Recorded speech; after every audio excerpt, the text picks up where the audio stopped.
y controlar los tiempos. Habría que acabar a las 5 en punto, ¿no? A las 5 vendrá el secretario. No te preocupes, de salud. no te preocupes que vamos.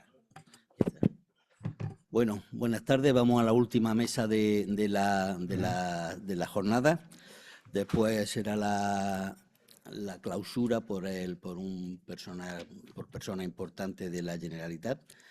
Y vamos, la mesa que viene ahora es la... Espérate, si no me pongo las gafas no veo. Ahora.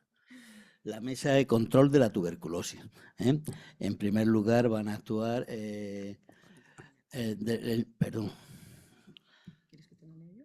Sí, léela Venga, tú porque... Soledad. Empezamos, ¿funciona? Sí, empezamos la primera mesa. Nos van a hablar del Plan Nacional de Erradicación de la Tuberculosis Bovina. Contamos con Soledad Collado, que es de la Dirección General de Sanidad, de la Producción Agroalimentaria y Bienestar Animal del Ministerio de Agricultura y Alimentación de Madrid. Vamos a ser muy rigurosos con el tiempo porque no podemos pasar de las 5. Cuando quieras. Gracias. Bueno, pues buenas tardes. Muchas gracias por la invitación a Joan Cailá y a todos los organizadores. Para mí es un honor poder venir aquí y presentaros otra visión, ¿no?, del control de la tuberculosis que formamos parte. Ya se ha hablado un poquito en la mesa anterior con Bernat y se ha comentado algo sobre qué es lo que hacemos en Animal,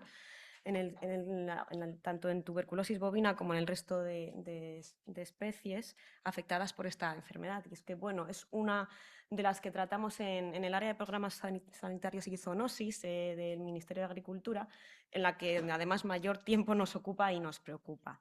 En mi charla, bueno, voy a tratar de ser muy breve, intentaré dar una visión de la situación epidemiológica que tenemos en el sector bovino. También he incluido alguna presentación de los resultados de vigilancia de la fauna silvestre. Y luego algunas nociones para que conozcáis qué es lo que hacemos. En algunas partes se parece bastante o se intenta parecer a lo que se hace en humana. Y bueno, finalizaré con algunas nociones de la situación y los desafíos que nos presentamos actualmente de cara a la lucha contra esta enfermedad, ¿no? Bueno, simplemente las 4 vertientes que hacen que la tuberculosis sea realmente importante para el sector ganadero, ¿no? Ya no solo por su importancia económica en cuanto a descensos de producción, porque sí que es verdad que es una enfermedad que ya lleva muchos años de campañas de saneamiento y, por tanto, las pérdidas de producción de leche o de carne en el sector ganadero no lo ve de una forma tan clara, pero sí sobre todo por las repercusiones comerciales, ya que al ser una enfermedad para la que tenemos programas de erradicación, sobre todo basados fundamentalmente en su componente zoonósico, hace que haya muchas restricciones, o no muchas, pero bueno, la tuberculosis es uno de los requisitos sanitarios que se requieren para el comercio internacional o intercomunitario de animales vivos. Y luego, aparte, ya un componente más, algo más, bueno, si queréis, algo más actual, también por la aparición de las multiresistencias, también en cepas de tuberculosis zoonósica, incluso también por afectar a la biodiversidad, al afectar a especies, en algunos casos, especies silvestres en peligro o en amenaza de extinción. Y bueno, simplemente para que tengamos de nuevo siempre presente que es una enfermedad clásicamente de las enfermedades compartidas, de las que se considera que es una zoonosis clara. Está el componente de tuberculosis zoonósica a través del contagio y la integración en el medio ambiente, el sector salud pública y el sector sanidad animal.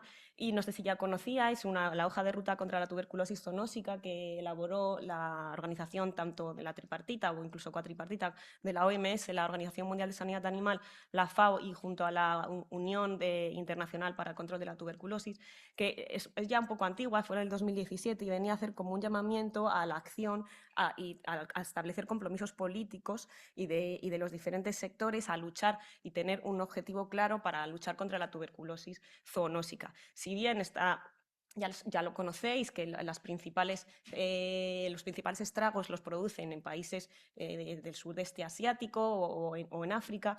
En Europa también tenemos un número de casos relativamente alto o bajo, según se mire.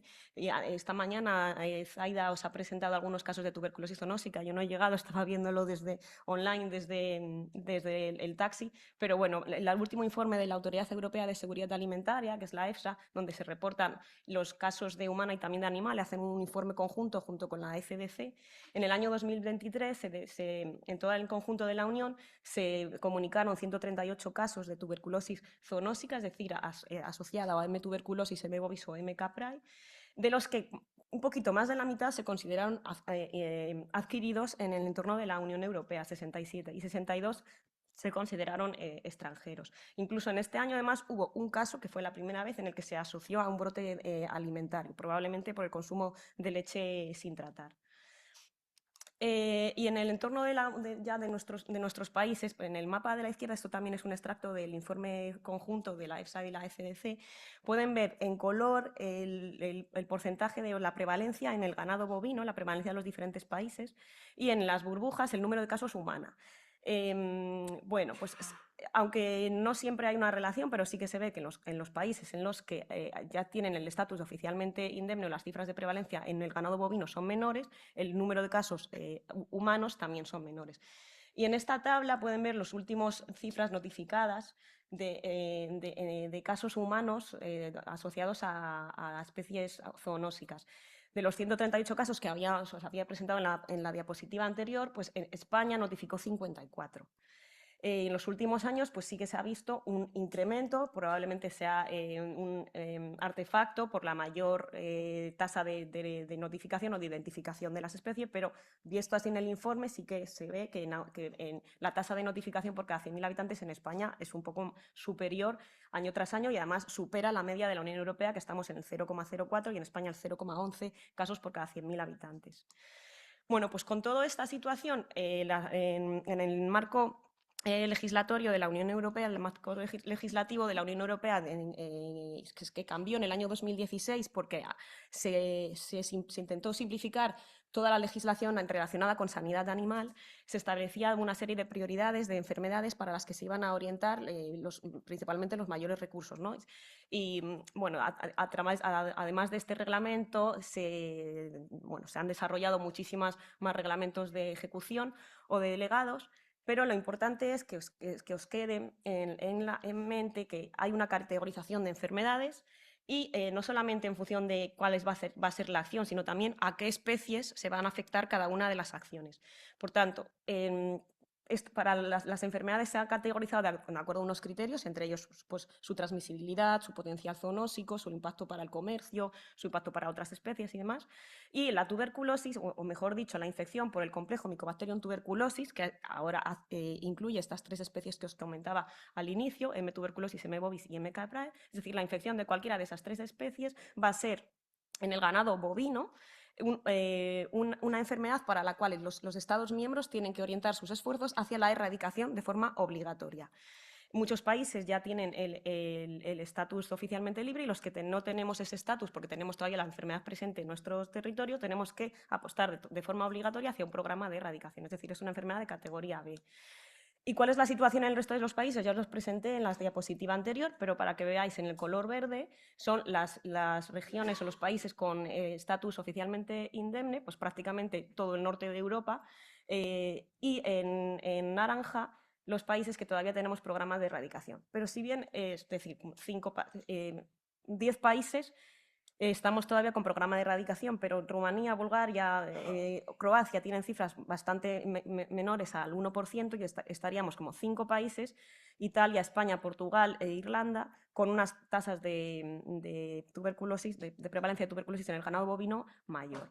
Y como ven, ya en España y en algunas regiones también de Italia y de Portugal hay zonas oficialmente indemnes y es el caso que tenemos en nuestro país. Tenemos ya 7 comunidades autónomas y 3 provincias con el estatus oficialmente libre a nivel de la Unión Europea del ganado bovino, me refiero, que es el estatus que se reconoce dentro de la Unión Europea.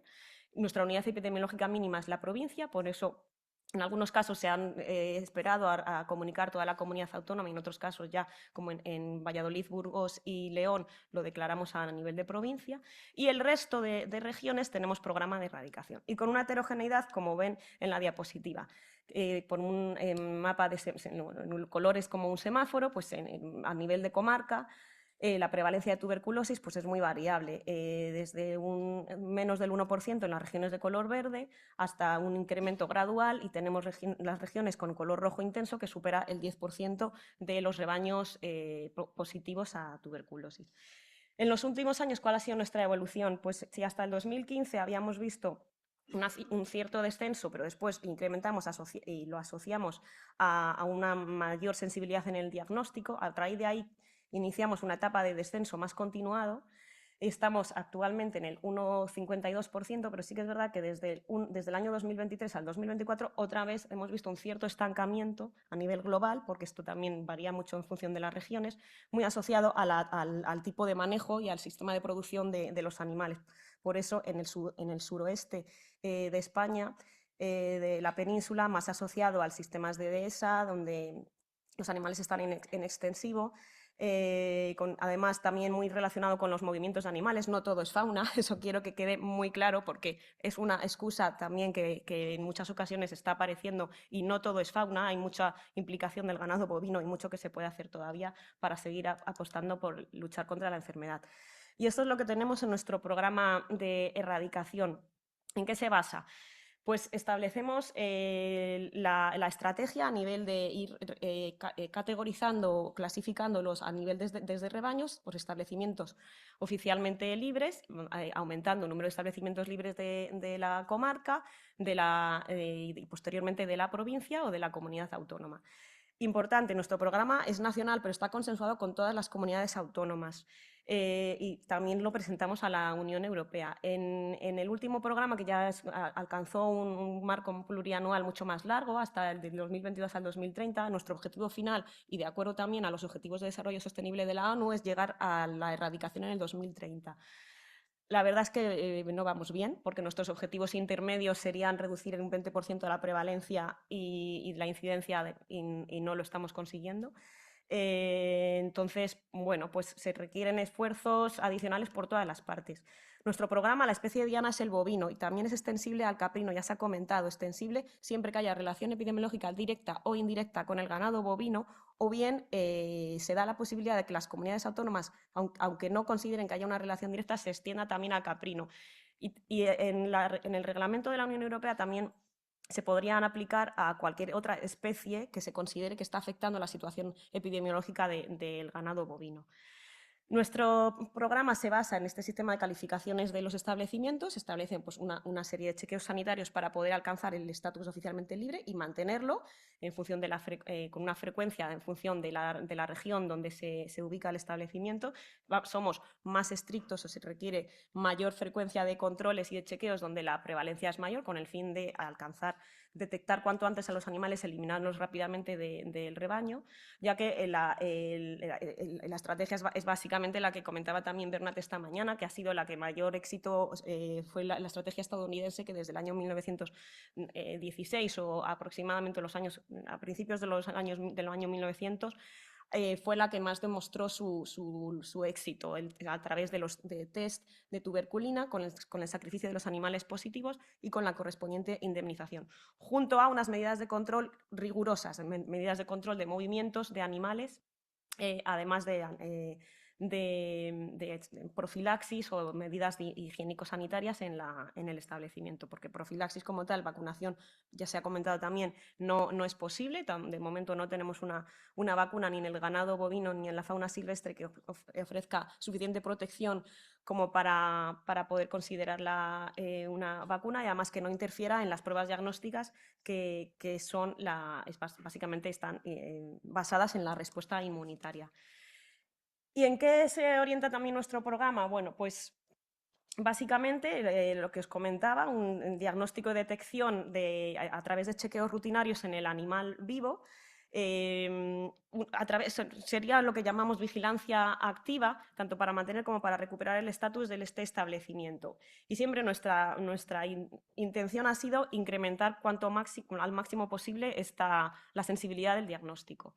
Junto también cómo mejoramos la sensibilidad diagnóstica, a través de la formación de los veterinarios que hacen las pruebas de la tuberculina en el campo, y también con la vigilancia pasiva en mataderos, es decir, cuando se detectan ya lesiones lesiones en matadero, pero que lo que queremos es detectar animales infectados, no animales ya enfermos que presenten sintomatología. Con el sacrificio obligatorio de los animales positivos a las pruebas rutinarias, que puede ampliarse a vaciado sanitario, pero ojo, cuando estamos en regiones oficialmente libres también se ha indicado esta mañana que por una tuberculinización positiva se hace un vaciado sanitario. Eso requiere un poquito de explicación, porque no es así. Cuando estamos obligando a hacer el vaciado sanitario en regiones oficialmente indemnes es cuando ya tenemos más que evidencia de que hay una infección o una enfermedad en el rebaño de tuberculosis porque hay confirmación microbiológica.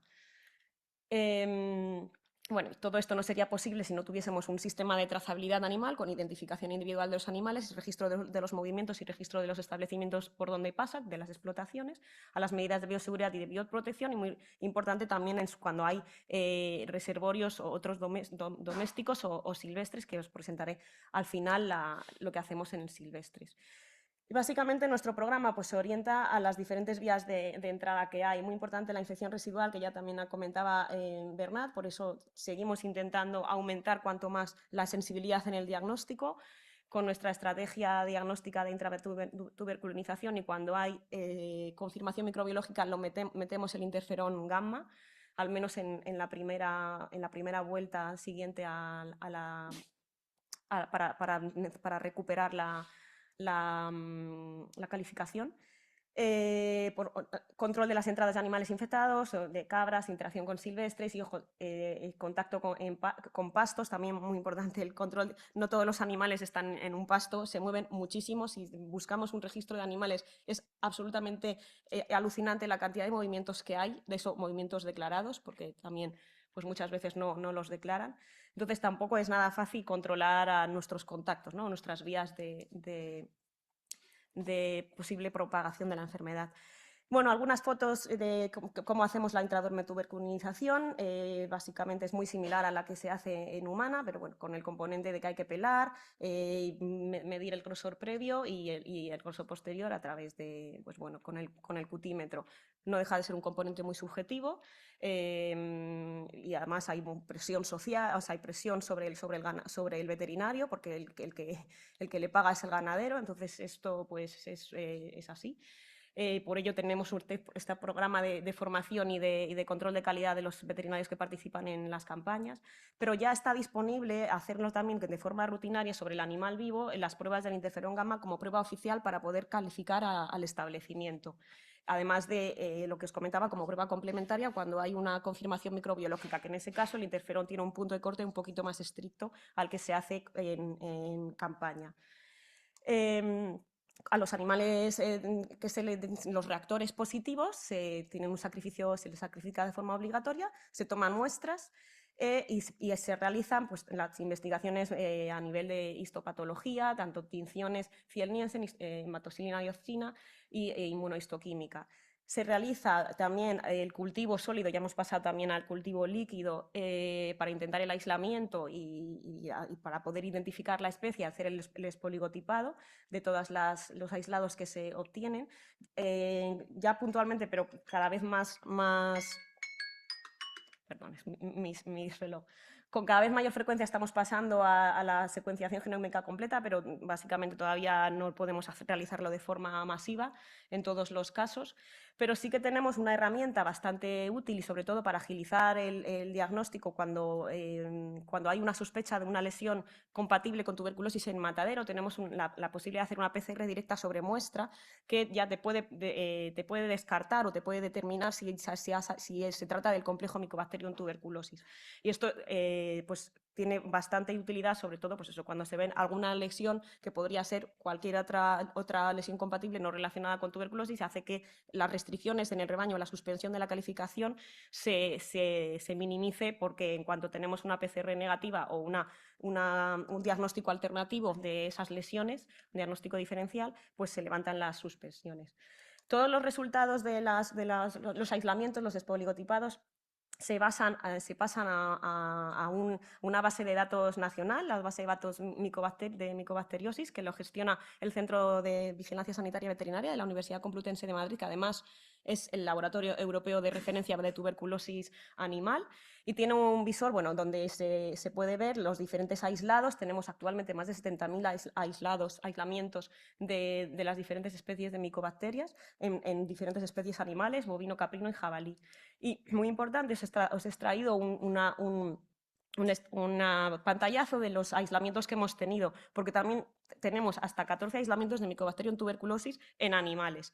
De ahí la importancia de mantener la comunicación, de verdad, la colaboración con los servicios de salud, de sanidad animal y de salud pública, porque no solamente para los estudios de uno u de otro lado, sino para poder hacer estudios de transmisión, llegar incluso a perfiles de multiresistencia, detección de casos en animales que a lo mejor no se habían detectado y demás.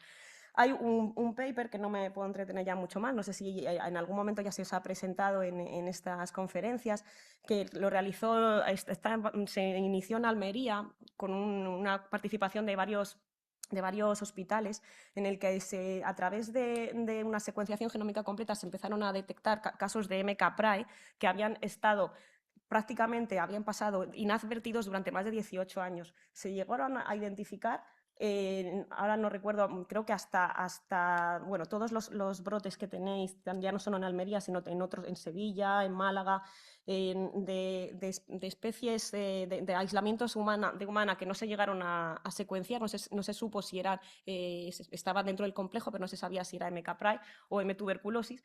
Y a través de esta investigación se llegó a determinar que había aislamientos de hasta más de 18 años que habían pasado inadvertidos.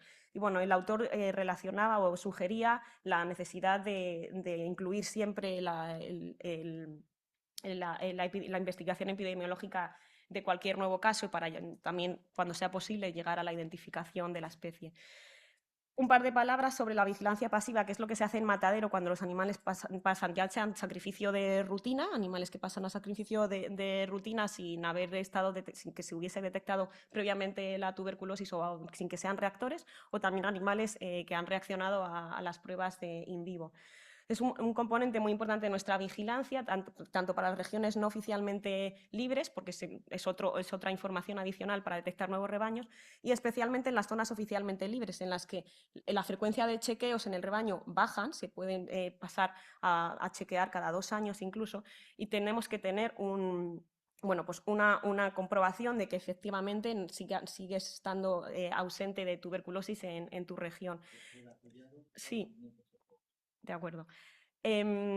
Comentó también Bernat esta mañana, el estatus de erradicación o como tal es una erradicación técnica, supone que tenemos hasta 0,1% de incidencia de nuevos casos, pero se tiene que apoyar en que tenemos un sistema de vigilancia pasiva de forma sistemática y que reportamos automáticamente todas las lesiones compatibles. Para ello tenemos un protocolo de actuación junto con, lo elaboramos con la Autoridad Europea, la Agencia Española de Seguridad Alimentaria, para establecer cuál sería el flujo de información entre los servicios veterinarios oficiales de matadero cuando detectan lesiones y la comunicación con los servicios de sanidad animal de esa comunidad autónoma o de otra comunidad autónoma si el animal venía de otra región.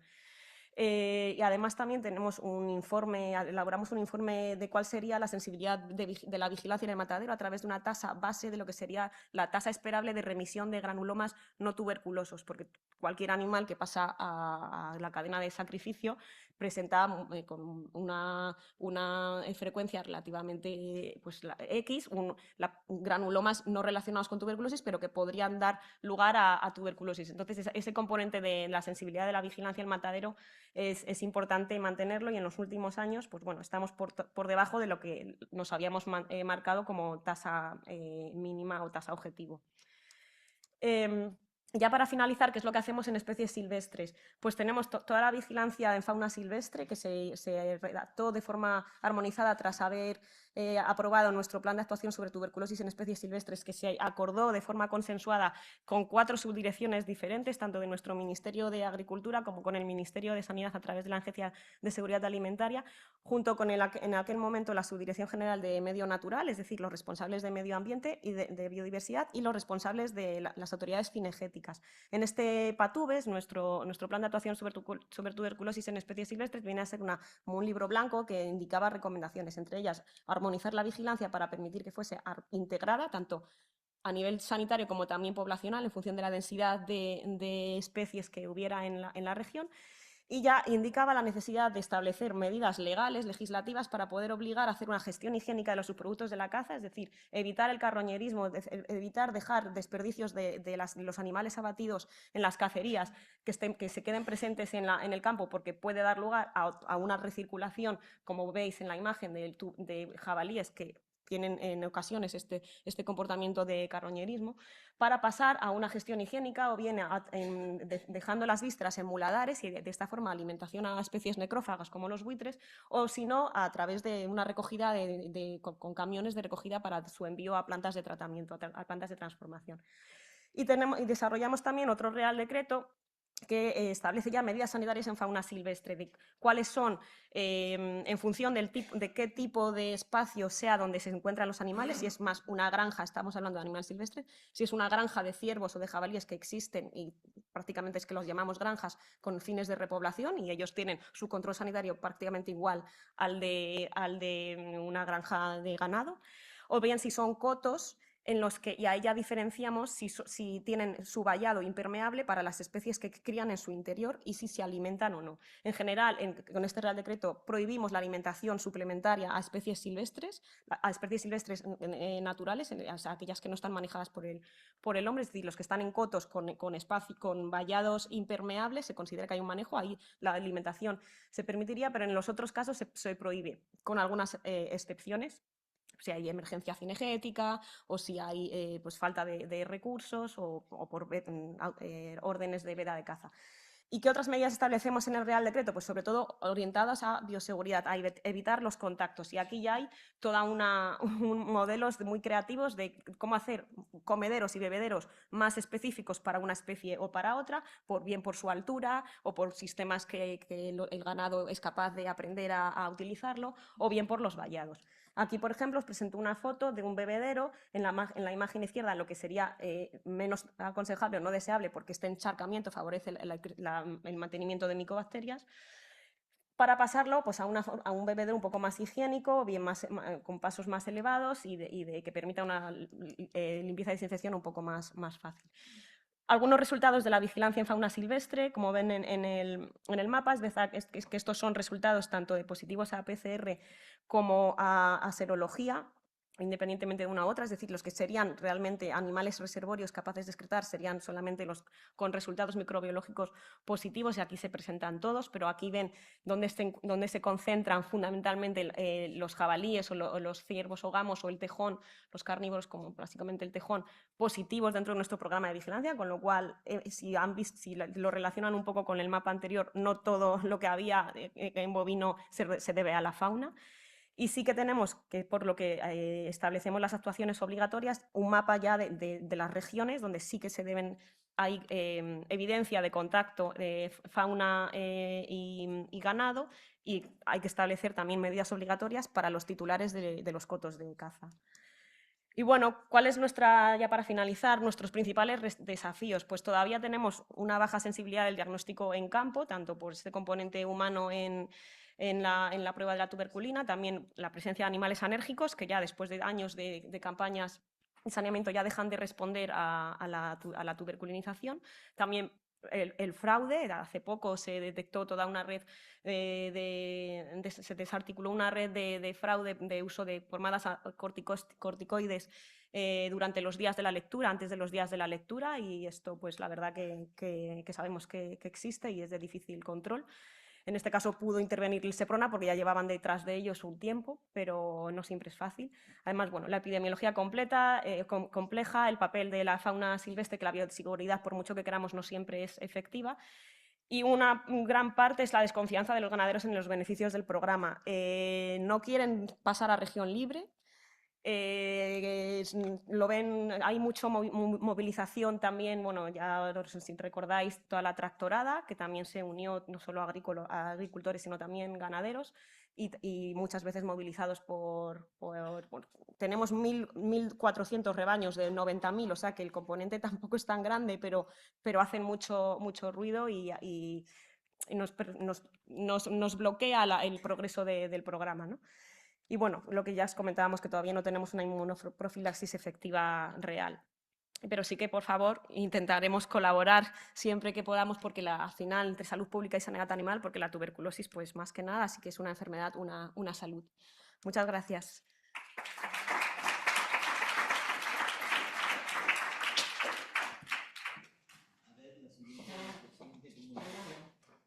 Continuum asistencial en casos de excarcelados con tuberculosis.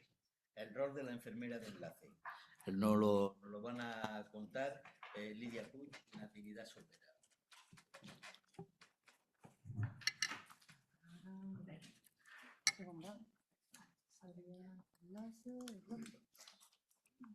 Buenas tardes, muchas gracias por invitarnos a estas jornadas internacionales sobre tuberculosis. Como bien han comentado, nuestra ponencia trata sobre el continuum asistencial en casos de excarcelados con tuberculosis y cuál es el rol de la enfermera de enlace. Para empezar, me gustaría haceros una breve pincelada de cuál es la población que tenemos en prisiones. Si analizamos las morbilidades penitenciarias, las morbilidades que tenemos en la población penitenciaria versus la población en general, teniendo la misma equivalencia por edad, sexo y renta, vemos aquí en rojo y en naranja que hay mucha más morbilidad penitenciaria. Si concretamos en estas morbilidades, sobre todo nos encontramos tres grandes bloques, ¿no? Que es lo que tenemos al final en nuestra población penitenciaria. Un mayor consumo de drogas, un mayor trastornos psiquiátricos y aumento en las infecciones relacionadas con el consumo de drogas. ¿Cómo tratamos estas infecciones dentro de los centros penitenciarios? Pues es muy importante dos momentos en prisión para poder tratar estas infecciones, que son, uno, el momento de entrada, que el acceso a la historia clínica compartida es fundamental para poder coger toda la información del paciente, y el momento de la excarcelación, ¿no? El momento de la excarcelación es súper importante también poder compartir toda la historia clínica compartida y todo lo que hemos hecho dentro de prisión, y el rol de enfermera de enlace para poder asegurar este continuum asistencial. Entonces, una vez nos entra el paciente, ¿qué hacemos dentro de prisión? Pues hay 5 puntos que son fundamentales, que son el cribado, para poder hacer una detección de estas infecciones y los factores de riesgo, hacer una prevención para intentar reducir la transmisión mediante educación sanitaria, programas de vacunas y programas de reducción de daños, el estudio de la evaluación de esta infección mediante ecografías, analíticas, radiologías, hacer una prescripción del tratamiento si es necesario y una vigilancia epidemiológica de la tendencia de la infección. Todos estos 5 puntos es universal y homogéneo en todos los centros penitenciarios catalanes y a la vez son equiparables a la asistencia que el paciente tiene fuera del centro penitenciario. Y ahora Nati os dará una explicación sobre el binomio tuberculosis-prisión, de dónde venimos. Vamos a ver una breve revisión histórica. En los años 80 y 90, los casos de tuberculosis en las prisiones aumentaron debido a 3 factores principalmente. Primero, la sobreocupación de las prisiones. Segundo, al uso de drogas inyectadas. Y tercero, por la aparición del VIH. En relación a los factores asociados a la no adherencia al tratamiento de casos de tuberculosis en Barcelona durante el año 1987 y 1988, en las prisiones el no cumplimiento del tratamiento era 6 veces peor. Afortunadamente, esta situación ha cambiado, tal como vemos en la gráfica siguiente. En el año 1996 y 2024, vemos que los casos de tuberculosis han ido disminuyendo. En el 2024 tuvimos 18 casos de tuberculosis en las 9 prisiones de Cataluña durante todo el año. Las principales causas de la mejora del control de la tuberculosis en presos han sido las siguientes. Primero, los programas, sobre todo el de tratamiento con agonistas opiáceos, que facilitaron el acceso a los usuarios de drogas inyectadas. Segundo, a la aparición del Targa en el año 1996-1997, tal como hemos visto en la diapositiva anterior, que redujo la morbimortalidad en los infectados por el VIH. Tercero, la aplicación del TDO estricto en las prisiones, muy importante. Y cuarto, el uso de programas específicos para el manejo y el control de la tuberculosis desde 1987. Tal como les comentaba, el primer programa de tuberculosis en prisiones de Cataluña fue en el año 1987. La primera revisión y actualización del programa fue en el año 2004, la segunda en el año 2018 y la tercera en el año 2024. Los resultados más destacables de estos programas son, primero, el cribado de la tuberculosis al ingreso en prisión es una práctica indispensable. Segundo, el tratamiento de los enfermos de tuberculosis se efectúa el 100% de los casos en TDO. Y tercero, el número de diagnósticos de tuberculosis se ha reducido de forma extraordinariamente, tal como hemos ido viendo. Y ahora les hablaré del binomio tuberculosis-prisión. ¿Cuál es la situación actual? Según el Plan para la Prevención y el Control de la Tuberculosis en España, nos dice que en las prisiones españolas la tuberculosis presenta una incidencia de 12 veces superior a la población general y sigue siendo el problema más importante de salud pública en este medio. Y ahora les muestro el resultado de un estudio de prevalencia de infección tuberculosa latente en la población que ingresa en las prisiones de Cataluña durante el año 2023. Participaron las 9 prisiones catalanas. El número de la muestra de la población era de 1.769 ingresados. Se solicitó cuantiferón si la prueba tuberculina era positiva al ingreso o presentaban una prueba de tuberculina negativa, en el caso de inmunodeficiencia, trasplante o tratamiento con fármacos biológicos y o antitumorales.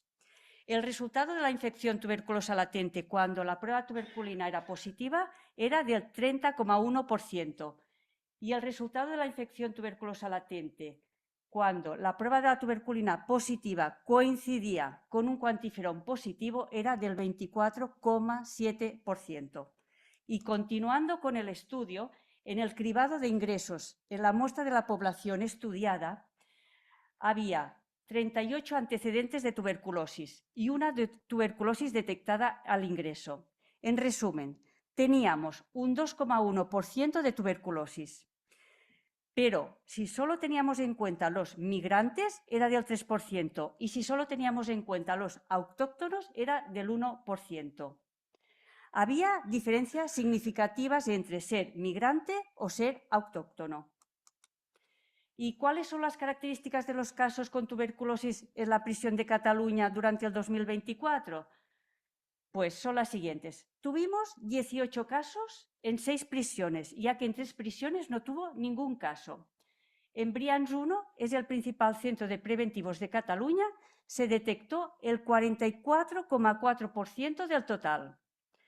El 45,5% de los casos ingresó con una tuberculosis ya diagnosticada y el 55,5%, es decir, 10 casos, se diagnosticaron en la prisión. De estos 10 casos, 7 se detectaron en el cribado de ingresos y los otros 3 casos se diagnosticaron en los presos ya encarcelados. Teníamos 2 casos con tuberculosis ganglionar y un caso con baciloscopia positiva y el cultivo de Lowenstein, tenía un caso baciloscopia negativa y el cultivo de Lowenstein positivo. El 88,9% de los diagnósticos ocurrieron en una población migrante y el 16,7% en los infectados del VIH. La tuberculosis era de localización mayoritariamente pleuropulmonar. Y ahora Lidia les hablará de la adherencia al tratamiento. Bueno, sabemos que el tratamiento de la tuberculosis es eficaz, pero para que sea eficaz tiene que haber una adherencia. Hay ciertos grupos que no son adherentes o no toman correctamente la medicación de la tuberculosis y se ha estudiado que sobre todo hay más prevalencia en ciertos grupos de población. ¿De qué población estamos hablando? Pues sobre todo pues, en migrantes irregulares. También hay baja adherencia en inyectores de drogas, en alcohólicos y personas sin hogar. Todas estas características de esta población es justamente lo que tenemos en nuestros centros penitenciarios. En prisiones se instauró el tratamiento directamente observado y se ha ido viendo con los años que realmente estas personas, ¿no?, cuando están dentro de prisión, son mucho más adherentes que no cuando están fuera del centro. De hecho, se hizo un estudio sobre la adherencia del tratamiento de la tuberculosis y se demostró que una persona que finaliza el tratamiento dentro de un centro penitenciario tiene la probabilidad de éxito de hasta 7 veces más. Y si encima, ¿no?, lo pone aquí, es hasta 7 veces, aquí. Y si encima es en TDO, la probabilidad de éxito es aún enormemente mayor. Entonces, ¿qué hacemos con esas personas que nos ingresan en los centros penitenciarios, se diagnostican, se les facilita tratamiento y se van en libertad, ¿no? Pues de ahí que se hizo el programa de enfermedades de enlace. Se vio la necesidad de poder enlazar estas personas con el sistema sanitario. Y en el 2017 se creó esta figura, pues como aquí pone, para garantizar la continuidad asistencial y terapéutica de los internos ingresados en prisión con próxima libertad definitiva. ¿Qué es lo que hacemos? Pues sobre todo hay 3 grandes bloques. El trámite de la tarjeta sanitaria individual, que se le tramita a toda persona que lo necesita, pero fundamentalmente nos centramos también en aquellas personas que no han tenido nunca un contacto previo con el sistema sanitario catalán. Se le hace un plan de visitas y un plan de medicación si es necesario. ¿Con qué dispositivos nos coordinamos? Pues la verdad es que nos coordinamos con los sistemas, ¿no?, que haga falta. Pero básicamente nos coordinamos pues, con CAS, con hospital, con primaria, con salud mental y evidentemente en casos de tuberculosis nos coordinamos con ETODA y Service Clinics. Quiero decir que no todas las libertades en los centros penitenciarios tienen una fecha que está marcada, ¿no?, una libertad que es definitiva. En los centros de preventivos nos encontramos con muchas libertades imprevistas y esto es difícil, pues al final poder hacer toda esta planificación con la que se diseñó el programa e intentamos pues solucionar de la mejor manera posible, facilitando medicación al menos para una semana y al día siguiente, en ese mismo momento, si está el dispositivo abierto, pues contactar con ellos para poder hacer esta coordinación. Y a continuación pues os explicaremos 4 casos clínicos que son demostrativos de lo que nos encontramos, ¿no?, de la complejidad de los casos que nos encontramos al día a día en los centros penitenciarios. El caso clínico 1 fue un varón de 29 años, de origen peruano, que ingresó en prisión en el 2024. Fue diagnosticado de una tuberculosis multidrogoresistente pulmonar, cavitaria y bacilífera en abril del 23. Vino a Briançuno sin aportar informes médicos ni medicación. La historia clínica en ese momento no estaba conciliada, por lo tanto no podíamos acceder al HC3 y nos llamaron los funcionarios de ingresos alarmados pues que el paciente tenía mascarilla y que los Mossos d'Esquadra decían que tenía tuberculosis. Nos dirigimos a hacer la visita de ingresos y evidentemente pues el paciente nos confirmó que tenía una tuberculosis, que estaba haciendo el tratamiento a domicilio y que le supervisaban las tomas de toda, pero que ocultaba la medicación porque le daba efectos secundarios. Lo primero que hicimos es aislarlo a nivel respiratorio y nos coordinamos en ese mismo momento con Service Clinics, con quien verificamos pues, el diagnóstico, el historial terapéutico, la adherencia previa y continuando el TDO estricto, ajustando las dosis perdidas hasta que al final pues, el paciente pudo finalizar el tratamiento correctamente en prisión y tuvo una evolución clínica, radiológica y microbiológica satisfactoria. Evidentemente, todas las personas con las que hacemos el tratamiento, se hace el tratamiento de tuberculosis en prisión, se hace una coordinación con el Servicio de Vigilancia Epidemiológica. El caso clínico 2 se trató de un hombre de 42 años, de origen español, que ingresó en prisión en mayo del 2024. Fue diagnosticado una tuberculosis pleuropulmonar en febrero del 24 y este hombre pues tenía un perfil clínico y social muy complejo. Estaba tutelado, no tenía hogar, era esquizofrénico, consumidor de múltiples sustancias, estaba coinfectado por VIH, hepatitis B, hepatitis C y virus Delta. Vino procedente de Serveis Clinics, ya diagnosticado de la tuberculosis con el tratamiento, y las baciloscopias eran negativas. Este hombre vino en un primer momento por una condena muy corta, que desde Serveis Clinics pues guardaban el recurso y simplemente era pues fue la coordinación de tenemos el paciente, cuando se dé de alta volverá con vosotros. Pero, por suerte, por desgracia, un poco la paradoja, ¿no?, de cuando ingresar en prisión, este hombre le cayó una condena más larga y se pudo hacer un abordaje integral de las comorbilidades infecciosas, mentales y sociales. Pudo acabar satisfactoriamente el tratamiento de la tuberculosis. Se pudo iniciar y finalizar también el tratamiento de la hepatitis C. Y en este caso, las coordinaciones en la excarcelación pues fue sobre todo en la atención primaria, serveis socials, salud mental y el servicio de infecciosas. Hay que decir también que el programa de enfermera de enlace no solo es la tramitación de las visitas, sino también se hace un seguimiento de continuidad si esa persona acude a las visitas. En este caso, este hombre pues acudió a las visitas programadas, pero en el servicio de infecciones pues ya se perdió por el camino. Evidentemente se coordinó con el Servicio de Vigilancia Epidemiológica. Caso clínico número 3. Se trata de un varón de 42 años, peruano, sin familia y sin hogar, diagnosticado extrapenitenciariamente de tuberculosis pulmonar bacilífera resistente a isoniazida en agosto del 2024. Inicia tratamiento e ingresa en Serveis Clinics. Nos constan varias fugas hospitalarias y también de Serveis Clinics, con disrupciones de tratamiento que precisaron una intervención judicial. Realizó varios ingresos en prisión entre el 2024 y el 2025, que requirieron coordinación con Salud Pública y Serveis Clinics. Tras su excarcelación en enero del 2025, se coordina ingreso en Serveis Clinics, pero fue dado de alta por inadaptación al centro en mayo del 2025, con baciloscopias y cultivos negativos y con adecuado cumplimiento del tratamiento terapéutico los 2 primeros meses e irregular los últimos. En julio del 2025, nuevo ingreso hospitalario y trasladado por causa penal a la unidad penitenciaria del Hospital de Tarrasa. Se reevalúa y se reinicia tratamiento en TDO y permanece en aislamiento respiratorio por baciloscopia positiva y PCR en esputo positiva para Mycobacterium tuberculosis.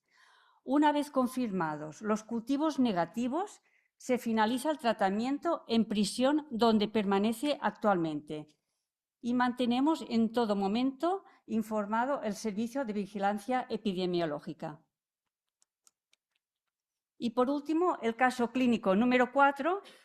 Se trata de un varón de 46 años, paraguayo, enólico, sin soporte familiar y que comparte vivienda.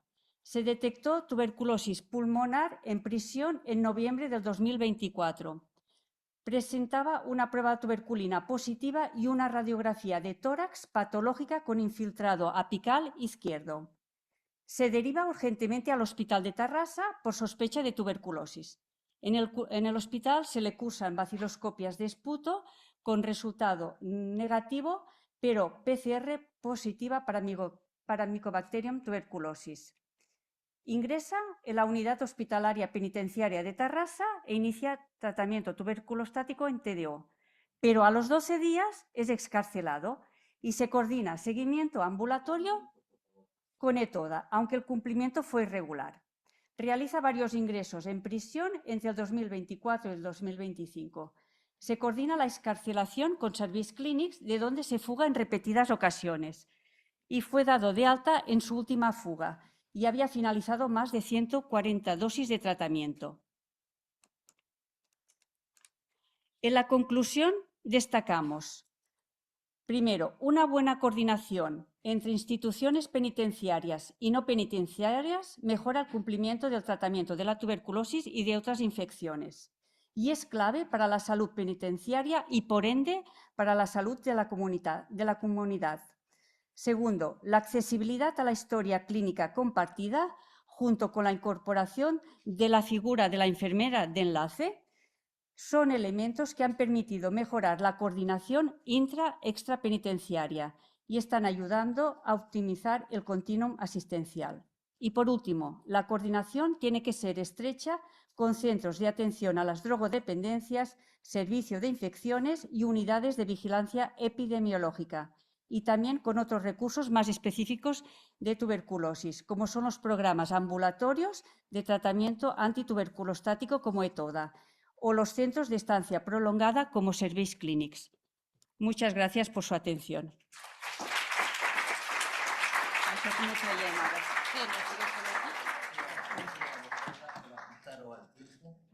Y por fin la última ponencia, por fin, perdón, pero se me ha escapado. El doctor Pere Godoy nos va a hablar sobre la cascada de atención a la tuberculosis, las claves en el cambio de la eliminación. Bueno, buenas tardes. Estamos ya acabando. Gracias al comité organizador y al doctor Kaila. Bueno, es un placer estar aquí en esta última mesa de control de la tuberculosis. A ver si soy capaz de hacer pasar esto. Bueno, esto es, bueno, es muy evidente, es muy conocido, perdonad pero yo creo que es bueno también recordarlo, que tenemos a nivel mundial un 25% de la población infectada. En la población española no se conoce demasiado bien esta prevalencia. Se sabe que el 5 o 10% de los infectados acaban desarrollando una tuberculosis activa, principalmente durante los primeros 5 años después de la infección. Y la buena noticia es que el tratamiento de esta infección inicial tiene una efectividad del 60-90%, por tanto, en principio la tuberculosis es prevenible. Basándose en estos hechos, en mayo del 2014 se adoptó la nueva estrategia de Global NTB con el objetivo de reducir el 90% la incidencia antes del año 2035. Y el componente crítico de esta estrategia es la prevención de la tuberculosis a través del tratamiento de la infección tuberculosa latente. Y dentro de esa estrategia, la prioridad fundamental es el diagnóstico y el tratamiento de la infección tuberculosa latente en los contactos de los casos. Como objetivos intermedios, para facilitar las cosas, como objetivo preeliminación, se ha fijado el de 10 casos por millón de habitantes para el año 2035, por tanto sería un caso por 100.000 habitantes para el año 2035. Creo que estamos bastante lejos, ahora lo comentaremos. Y el objetivo de eliminación sería el de un caso por millón de habitantes para el año 2050, por tanto serían 0,1 caso en el año 2050. De eliminación, no de erradicación, porque yo creo que la tuberculosis no reúne las características, como por ejemplo el sarampión, para ser una enfermedad erradicada, aunque sí eliminada en territorios concretos. Esta es la situación que tenemos, pero estamos bastante lejos de estos objetivos. En España se ha puesto esta mañana la evolución de la tuberculosis en España, con 8 casos. Yo lo tengo para el 2023, se ha puesto una actualización esta mañana que para el año 2024 había crecido a 8,7 por 100.000 habitantes, por tanto una situación negativa. En Cataluña todavía estamos un poquito peor. Desde la pandemia, donde el año 2020 tuvimos una tasa de 10,8 por 100.000 habitantes, hemos subido a 13 por 100.000 habitantes. Por tanto, estamos 13 puntos por encima del objetivo que tendríamos para el año 2035. Y en este contexto nos recomiendan estudiar la cascada de atención a la infección tuberculosa latente, un concepto que viene del mundo de la SIDA y que también se ha empezado a estudiar en el mundo de la tuberculosis. Esto es un metaanálisis publicado ya hace unos años, en el año 2016, en el Lancet Infectious Disease, donde estudian más de 750.000 pacientes agrupados en diferentes estudios, en más de 50 estudios en diferentes partes del mundo. Estudian las diferentes etapas de la cascada hasta llegar al final, donde los contactos de casos, en teoría, tenían que haber cumplido el tratamiento. Se empiezan a perder casos en el estudio inicial, también para recepcionar los resultados y enviar a los casos positivos a estudio. También se pierden casos para acabar de completar el tratamiento. También no a todos les prescribe el tratamiento de la infección tuberculosa latente, y a los que se prescribe y lo aceptan, al final lo acaban completando en este metaanálisis el 18,8% de los candidatos. Por lo tanto, un estudio bastante negativo. Nosotros luego comentaremos en un proyecto de tuberculosis el estudio que hemos hecho en Cataluña, donde los resultados no son tan negativos, pero tampoco son los adecuados. Y desde el punto de vista de lo que es la epidemiología aplicada para ayudar a reducir estas pérdidas en la cascada, en los últimos años hemos ido haciendo diferentes estudios y os queríamos también presentar 5 piezas de conocimiento muy concreto que pueden tener interés en el estudio de contactos. La primera es la importancia del tiempo de exposición. Esto es bastante obvio. Hay unas recomendaciones. Aquí en Cataluña tenemos el documento del Departamento de Salud y también de la Unidad de Investigación en Tuberculosis, que organiza el taller, donde nos señalaban el utilizar de 2 a 6 horas para organizar los contactos, y más de 6 horas como tiempo de exposición a los casos índices diarios para organizar el estudio de contactos. Unas recomendaciones que se han hecho y son bastante útiles y sirven para organizar los estudios, pero que realmente tienen pocas evidencias empíricas. Nosotros hace ya años publicamos en Medicina Clínica, un estudio bastante antiguo. Me gusta presentarlo porque fue uno de los primeros estudios hechos con técnicas de epidemiología molecular, en su momento era el RFLP, donde en un brote de tuberculosis en un instituto de secundaria, donde aparecieron 7 casos de tuberculosis y muchos infectados. Cuando hay casos de tuberculosis, esto es la punta del iceberg, como sabéis perfectamente, de lo que hay por detrás, muchos infectados por detrás, y aquí estudiamos que en este primer rango de los que tenían, respecto al menos de 2 horas diarias, los que tenían de 2 a 5 horas, se multiplicaba por 2 el riesgo de infección tuberculosa latente, y los que presentaban ya 6 o más horas, se multiplicaba por 10 el riesgo de infección tuberculosa latente. Esto lo hemos actualizado no para la infección tuberculosa latente, sino para los casos de tuberculosis. Se publicó en Annals of Epidemiology, en una corte, un proyecto de investigación que os presentaremos algún resultado de 7.000 contactos. Se constató que el riesgo en los contactos de ser un caso de tuberculosis se multiplicaba por 3 si la exposición era de menos de 6 horas diarias, pero más de 6 horas a la semana, por tanto, en este rango de las 2 a las 6 horas, y cuando subía a más de 6 horas diarias, a 6 o más horas diarias, se multiplicaba prácticamente por 7 el riesgo de ser no una infección tuberculosa latente, sino un caso de tuberculosis en el estudio de contactos. Un segundo aspecto, los brotes de tuberculosis, que, como sabéis, las personas que trabajáis en el estudio de contactos son muy difíciles de detectar, a pesar de que en el taller se han presentado varios estudios, pero realmente los brotes de tuberculosis son muy difíciles de detectar, básicamente por estas razones que tiene la diapositiva, y en parte también por el periodo de incubación tan variable, desde que las personas se infectan hasta que acaban haciendo la enfermedad, es muy variable, y además la tasa de ataque, en principio, el porcentaje de casos infectados que acaban haciendo la enfermedad también es muy variable en cada brote. En todo caso, es muy bajo en relación a otras enfermedades transmisibles, lo cual hace muy difícil que los brotes de tuberculosis realmente se detecten y se estudien. Hay situaciones, como por ejemplo cuando hay enfermos inmunodeprimidos, que detectar agrupaciones de casos es más fácil porque hay un porcentaje superior de personas que pasan de la infección a la enfermedad y la agrupación es más fácil de detectar. Estudiamos también hace unos años un brote bastante importante que señala la importancia de evitar la transmisión de la tuberculosis en los centros sanitarios, un aspecto también muy relevante. Un estudio donde se detectaron 48 casos de una tuberculosis resistente a 4 fármacos, en enfermos VIH positivos en un hospital muy reputado de la ciudad de Madrid.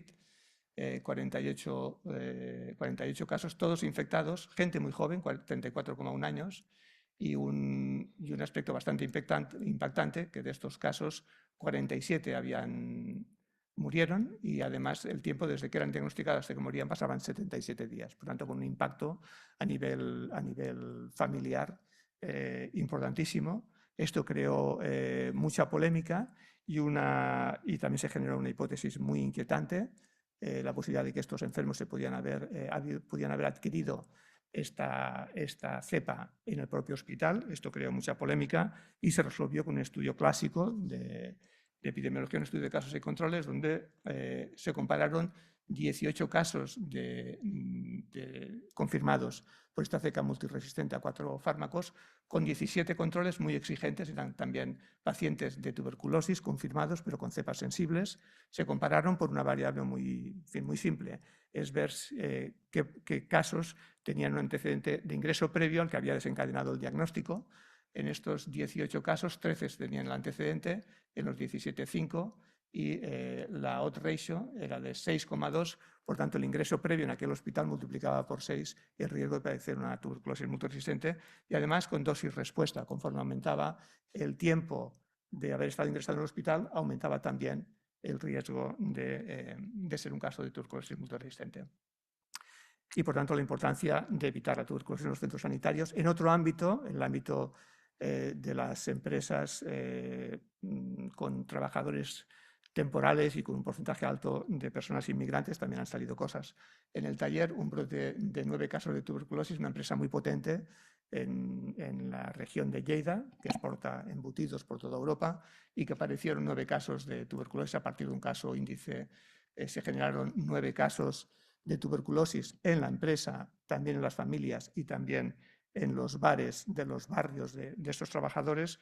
Un estudio que con 9 casos de tuberculosis ya os podéis imaginar que la cantidad de infectados que tenía que haber tenía que ser muy importante, y efectivamente estudiamos las personas expuestos al caso índice en la empresa, además de los casos, y tuvimos que estudiar 5 círculos de riesgo. El primer círculo, prácticamente todos los contactos salieron infectados. Estamos hablando de un brote de 9 casos de tuberculosis. Prácticamente el primer círculo de contactos que habían tenido más tiempo de exposición, 96% de infección, y en los demás círculos el porcentaje también fue muy alto hasta el último, hasta el círculo quinto, donde todavía encontramos una prevalencia de infección del 46,5%, un brote muy complicado porque mantener en una empresa agroalimentaria un estudio continuo de círculos en el tiempo, pues realmente crea una tensión, una situación difícil, pero realmente una situación que se tenía que hacer. Y dentro del CIBER de Epidemiología y Salud Pública, estudiando también todos los brotes de tuberculosis de todo un territorio, también dan una información muy interesante. Aquí estudiamos los brotes en Cataluña desde el año 98 al año 2002, brotes de tuberculosis, insisto, difíciles de detectar y de estudiar, 27 casos de tuberculosis, en los cuales se señalan 2 aspectos claves, que son la existencia de lesiones graves en los casos índices y el retraso diagnóstico como las 2 cosas claves que facilitan la presentación de los brotes. Por tanto, tiempos de exposición, brotes de tuberculosis y el tema del tabaco.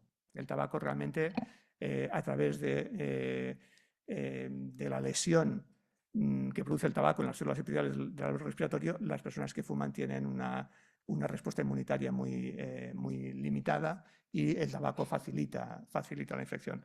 A pesar de que hay evidencias sólidas, en la pandemia pudimos ver noticias seguramente muy interesadas de que el tabaco podía prevenir la COVID, y yo creo que el tabaco sigue siendo un tema importante que se estudie y que se aporte evidencias de su implicación en enfermedades respiratorias y en el caso de la tuberculosis en particular. Aquí en un proyecto de investigación constatemos que aquí en Cataluña el 40,7% de los nuevos casos de tuberculosis eran fumadores, un porcentaje muy elevado, pero una cosa muy interesante es también que los casos índices que eran fumadores transmitían más la infección a sus contactos, 35,3%, los casos índices fumadores, versus el 25,7% de los casos de tuberculosis que no eran fumadores. Por tanto, también el tabaco facilita también la infección tuberculosa en sus contactos, y no solo eso, sino que además también facilita, como sabéis perfectamente, lesiones graves y el ingreso hospitalario. Un estudio hecho con la doctora Altet con 13.000 casos de tuberculosis, donde se constató que los fumadores tenían un riesgo mucho más alto de presentar lesiones cavitarias, una odds ratio ajustada de 1,9, y también mayor riesgo de tiempo de hospitalización, una odds ratio de 1,8, y también generaban un gasto sanitario muy importante los pacientes fumadores que ingresaban por tuberculosis. Y el tema de los bares, todo está un poco... 5 minutos, perfecto. Intentaremos cumplir con el tiempo. Sabemos que habíamos empezado un poquito ajustados. El tema de los bares.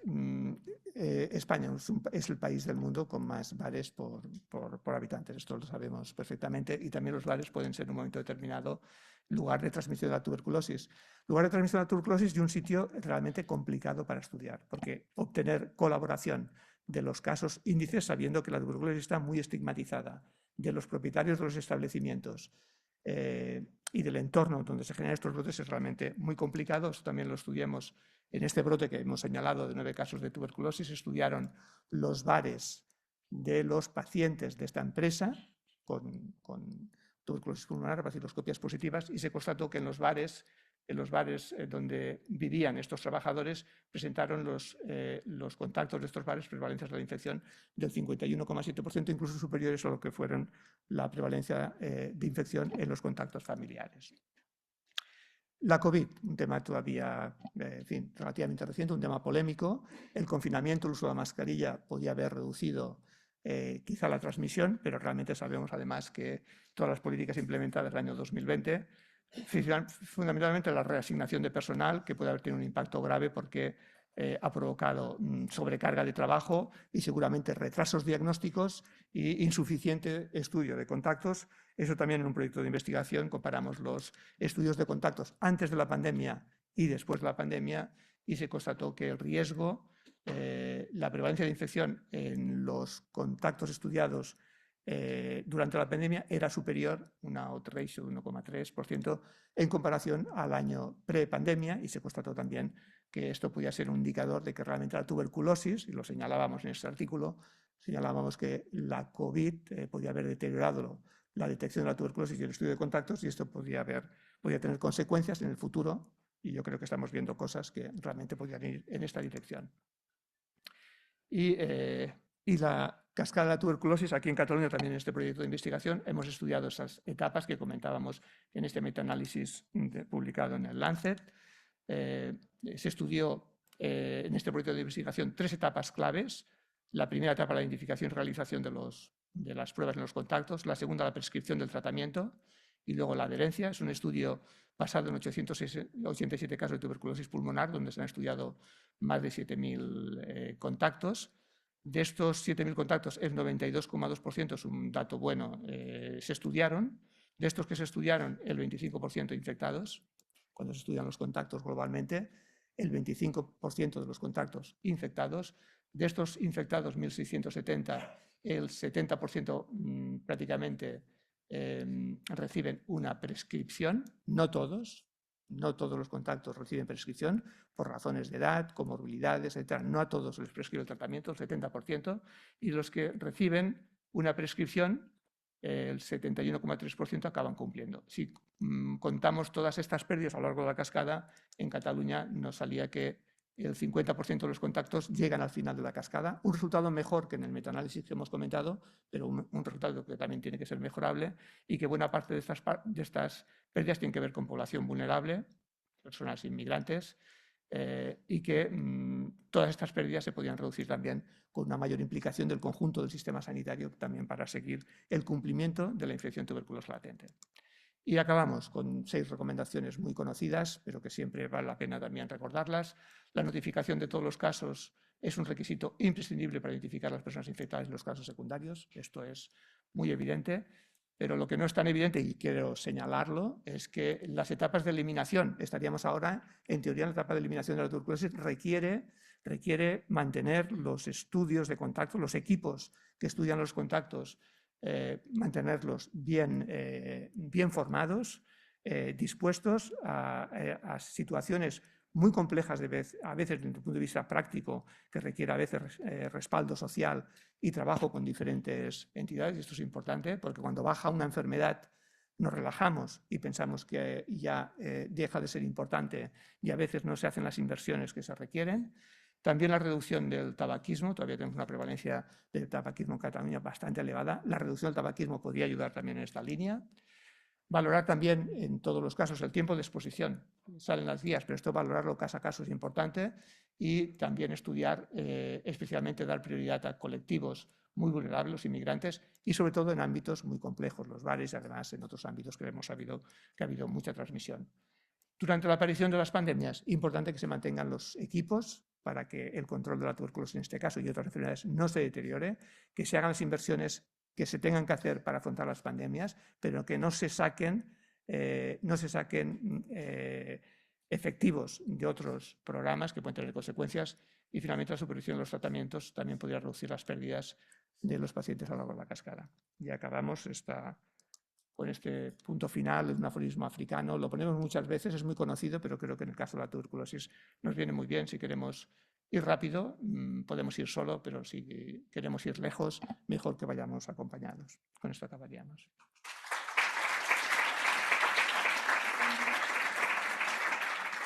Vamos a los ponentes a subir aquí, pero solo vamos a tener tiempo para hacer una pregunta por cada ponente, así que empezáis a levantar la mano rápido. El que quiera hacer una pregunta, aquí, doctor Santín. Nos han dado solo una pregunta, porque vamos mal de tiempo. Mientras se ubican, voy a aprovechar lo que en Andalucía llamamos el pollaque. ¿Pollaque? Ya que estoy aquí y comunicaros que el año que viene tenemos el Congreso de Sanidad Penitenciaria en Granada e invitaros a que mandéis colaboraciones, ponencias, póster, de todo. Os estaremos muy agradecidos.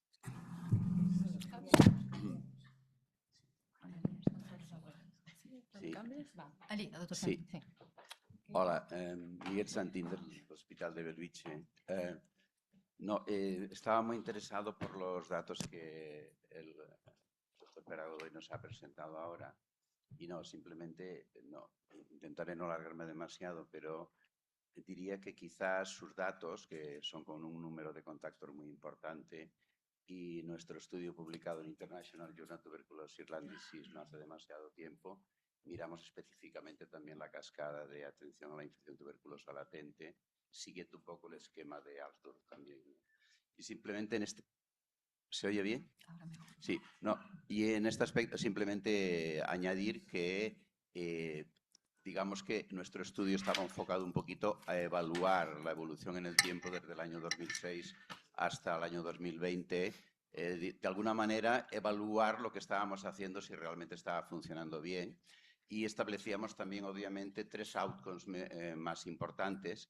La diferencia nosotros es que teníamos también teníamos 6.000 pacientes, pero teníamos una población también de pacientes pretrasplante y prebiológicos. Y he de decir que es factible, al menos nosotros en nuestra unidad de tuberculosis y con la estructura que ahora no me voy a extender porque tampoco hay tiempo, la verdad es que los resultados fueron extraordinariamente buenos. Que digamos que pacientes prebiológicos y pretrasplantes son pacientes muy fidelizados y por lo tanto pierdes menos.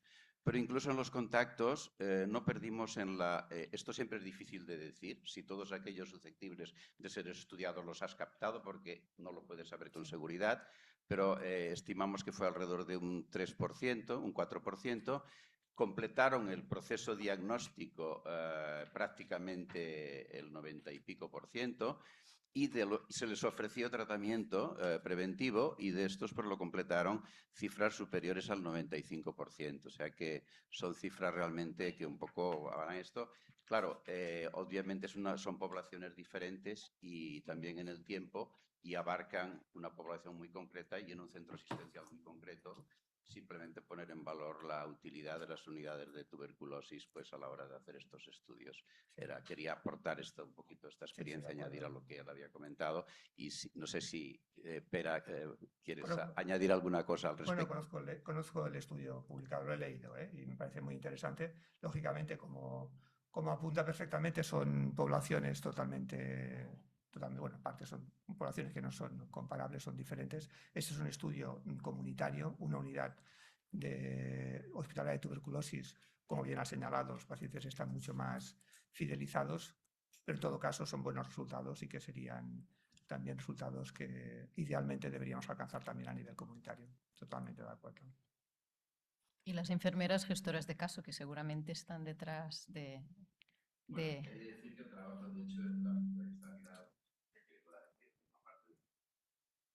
Muy bien, parece ser que no hay más preguntas. Yo quisiera hacerle una pregunta a las enfermeras gestoras que nos han hecho su maravillosa ponencia.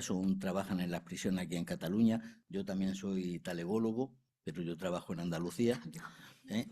Y entonces, pues quisiera preguntarles, porque me habéis dado una envidia sanísima. ¿Os satisface el tema de ser enfermera de enlace? ¿Estáis contentas o estáis obligadas? No, hombre, no. A ver, que responda ella, que es enfermera de enlace, yo soy enfermera de tuberculosis. Ella es la referente del programa de tuberculosis y yo enfermera de enlace. A ver, era fundamental el programa de enfermera de enlace y yo creo que hay un antes y un después, pero evidentemente que es una población que por los nervios no me olvido de matizar que cuando haces la excarcelación te encuentras todos los problemas, ¿no? Dentro de prisión pues los tienes localizados, es todo mucho más sencillo, ¿no? El TDO y todo, pero luego cuando salen fuera tienen toda la problemática social. No tienen domicilio, familias desestructuradas y es pues un trabajo, ¿no? Un croquis que se tiene que hacer con trabajo social, ¿no? Mucha coordinación, es un trabajo fundamental, pero a veces es frustrante, pero es necesario. Y al final es picar piedra y estar allí y evidentemente que satisface, pero bueno, es la realidad que tenemos. Una pregunta más y oración, despedida y cierre. Muy buenas tardes. Es para la doctora Ruiz. Resulta que en Andalucía... ¿Para quién? Perdona. Para ti, Pero yo no he hablado, ¿no? Para ti. Exactamente, eres Soledad Collado, ¿no? Es ella. No, Soledad Collado, sí ha sido la que ha hablado del tema de las cabras, de las sí. Te digo lo de las cabras por una sencilla razón. En Andalucía, la mayoría de las explotaciones son caprinas, como bien sabes. Y el estudio de tuberculosis en explotaciones caprinas únicas de cabras es totalmente voluntario. Es totalmente voluntario. En consecuencia, aunque tienen que estar inscritas en el registro oficial, la mayoría no lo están. Hay un porcentaje muy alto que no lo están. Y por tanto, el estudio que antes hemos planteado sobre el tema de las cabras, hemos visto que lo habéis puesto ahí precisamente, hemos visto que hay una población humana enferma por Mycobacterium capre en toda Andalucía y que está relacionado con el ganado caprino. Bueno, hubo varios casos. Todos los casos se les encuestó y todos eran matarifes que estaban relacionados con las cabras o tenían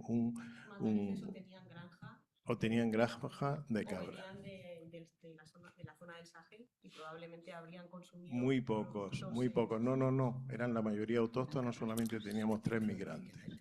Eso quiere decir que muy probablemente, ya sabes que la transmisión de cabras a hombres es muy difícil. Es decir, la probabilidad de transmisión es muy baja. Quiere decir que estamos en una situación de iceberg. Es decir, tiene que haber muchísimas cabras enfermas para que se transmitan a pocos humanos. En consecuencia, es muy probable que toda la cabaña caprina de Andalucía tenga un porcentaje altísimo de enfermedad por Mycobacterium capre.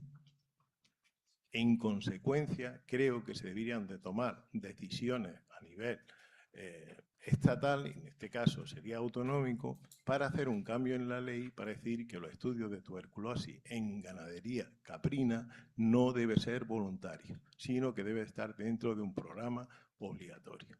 Y eso hay que cambiarlo. Bueno, no, le agradezco el comentario.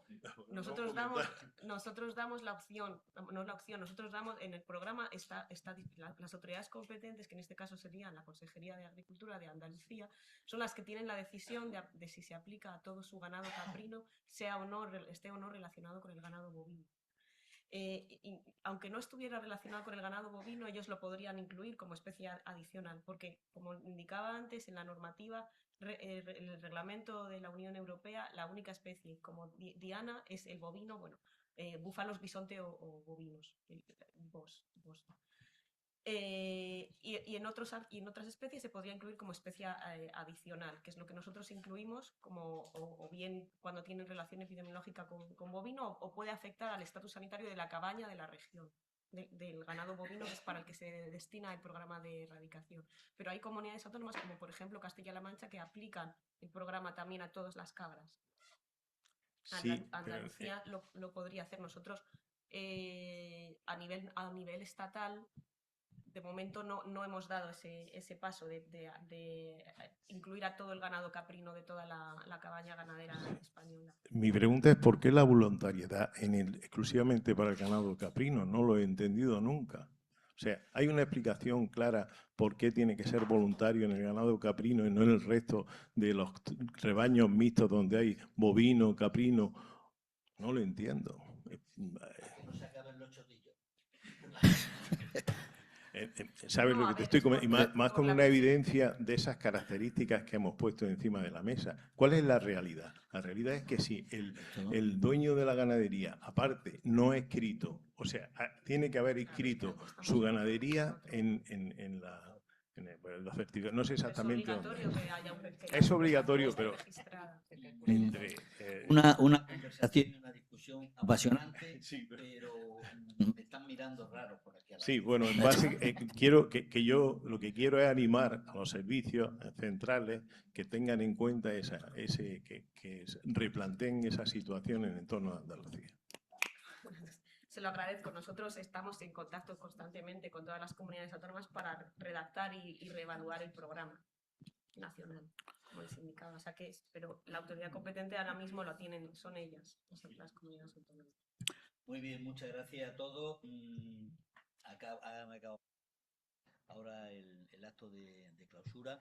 Les dejo aquí. Muchas gracias a todos. Ha sido un taller, como todos los años, fantástico. Y nada, para el año que viene, si Dios quiere.